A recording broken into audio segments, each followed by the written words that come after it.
Hi guys, it's Blackie for Shaman's Forge Bushcraft.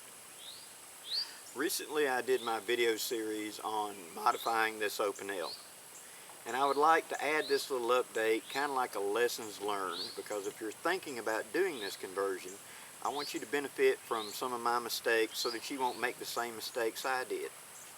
Now, it can be done. I had originally spoke about putting the saw blade in, and I will do that, make the blade up and put it in here just for people that want to see it, because so many people have said I really want to see the saw blade. But a couple of little things that I want to point out to you in making the modification. I'll get the camera in close in a second and detail this in more detail, but the channel inside the handle of these Opinels is not square bottomed like that. It's kind of like this.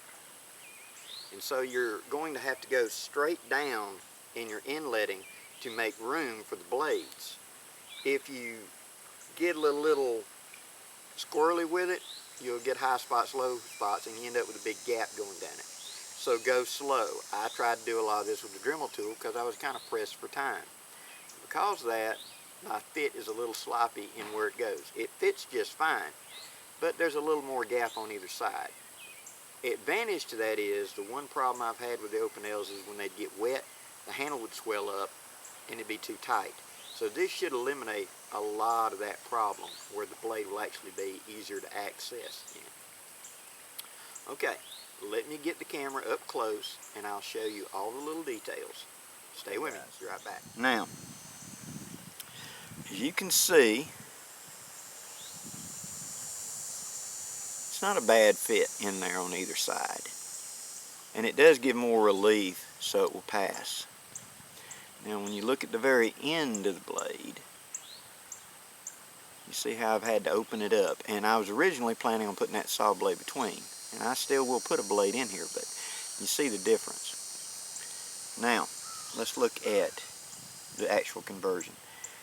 This ring right here, this gap in the ring, is a little narrow for both of these blades. Both will pass, but it kind of touches the sides and squeezes just a little bit. You may want to open that path up a little bit more.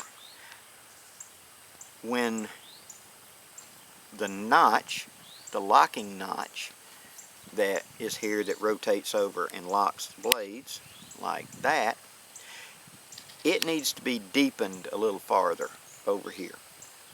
And the number 10 blade, putting it into this number 12, the shoulder up here at the top is a little higher up. You're going to have to relieve that down. Now, let me show you the why of it. Now I got it opened up. Out comes the big blade. Rotate and lock. Now you can see that thing is rock solid. It's fine. I can carve with it, do whatever I want. Because what I've done here is it's tightened it up. By this collar being able to be relieved in that locking notch, I can rotate it further over, and this front edge is beveled. It brings it up tighter, so any slop forward to back is completely taken up. It's tight here. The blade back here at the back, where it joins the inner, see if you can see this, the inner steel collar is where the blade bottoms out on the back, and the front of the blade is where the collar rotates around and anchors it. This eliminates your back and forth slop. The side to side is taken up by touching the wood on either side here. Now I have put two metal spacers in here on either side. They're actually the ends of a hacksaw blade that I snapped off. The pinhole size is correct. And I slid them down on either side of it. This makes a good solid friction fit on either side for the blades. Now as you can see how much space is left from where I relieved that blade, and it's pretty thick right there. Now, going to the smaller blade, you have to sometimes rotate this collar just a little bit to make room for them to pass. Not bad, it's nothing that really interferes with operations. Now, that blade's like that, and I turn and lock. Now, modifying this number 10 blade.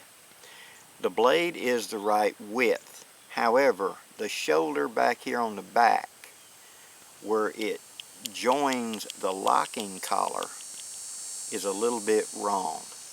And what that means is that when I have to, show you right here, get it where you can see it. See where the top of this blade shoulder is? I relieved down on the number 10 so they match to the locking collar. In doing so, whenever I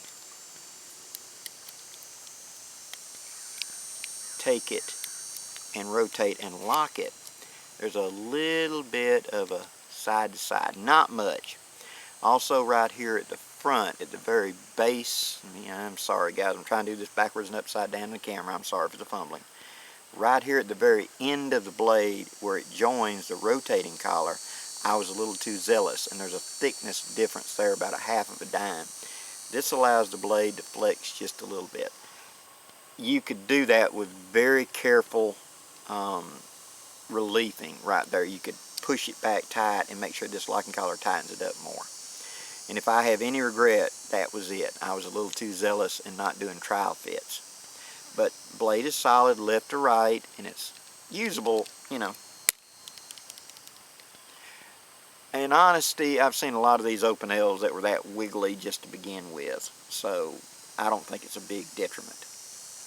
Okay, stay with me and I'll move the camera back. I think this is a worthwhile conversion. Now, if you wanted not to put the number 10 blade, simply put in the saw blade, stay tuned. I'm going to do the saw blade and show you how to modify the reciprocating saw blade to fit, because so many people have asked for it. It would give this knife a lot more versatility of having a good size 5 or 6 inch long saw for, you know, pruning and trimming and bushcrafting. I just wanted the 2 blade conversion.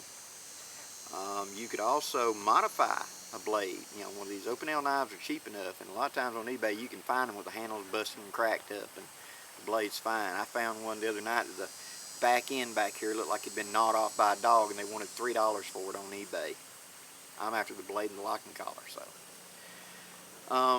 It's a good project, easy to modify. Take your time. It can be done with a sharp X-Acto knife. It can be done with a Dremel tool. The wood carves easily, but take your time and take off just what you need to take off. The metal that you need to grind to make relief and etc., take it very, very slowly. File a little, fit a lot, until it's just good enough to lock closed. That's my 2 cents worth, guys. I hope that this helps you with your conversion, and it helps you see the little problems I ran into and keep you from having to do the same thing. I'm Blackie for Shaman's Forge Bushcraft, wishing you safe journeys. Have a great day, guys.